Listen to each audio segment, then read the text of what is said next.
జనగామలో అక్రమ వధశాలల నిర్వాహకులకు మున్సిపల్ అధికారులు గట్టి షాక్ ఇచ్చారు. పట్టణ ప్రజల ఆరోగ్య భద్రతే ధ్యేయంగా మున్సిపల్ అధికారులు మరోసారి మెరుపు దాడులు నిర్వహించారు. ఈ తనిఖీల్లో భాగంగా ఒక కేంద్రం నుండి సుమారు 20 కిలోల నాసిరకం మాంసాన్ని అధికారులు స్వాధీనం చేసుకున్నారు.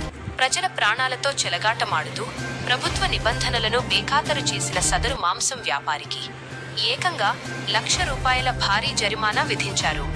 ఈ సందర్భంగా అధికారులు కీలక ప్రకటన చేశారు. పట్టణంలోని మాంసం వ్యాపారులంతా తప్పనిసరిగా ప్రభుత్వం అనుమతించిన స్లాటర్ హౌస్లలో మాత్రమే జంతువులను వధించాలని, నిబంధనలు అతిక్రమిస్తే కఠిన చర్యలు తప్పవని మున్సిపల్ అధికారులు హెచ్చరించారు. నిబంధనలు ఉల్లంఘించి వారిపై మున్సిపల్ చట్టం మరియు ఇతర వర్తించే చట్టాల ప్రకారం కఠిన చర్యలు తీసుకోవడం జరుగుతుంది. జనగామ ప్రజలకు మా విజ్ఞప్తి ఏమనగా, ఎక్కడైనా అపరిశుభ్రంగా నాణ్యత లేని మాంసం విక్రయిస్తున్నట్లు గమనిస్తే వెంటనే మున్సిపాలిటీకి ఫిర్యాదు చేయండి. మేము తక్షణమే స్పందిస్తాము. ప్రజారోగ్య పరిరక్షణే జనగామ మున్సిపాలిటీ ప్రధాన లక్ష్యం. ధన్యవాదాలు.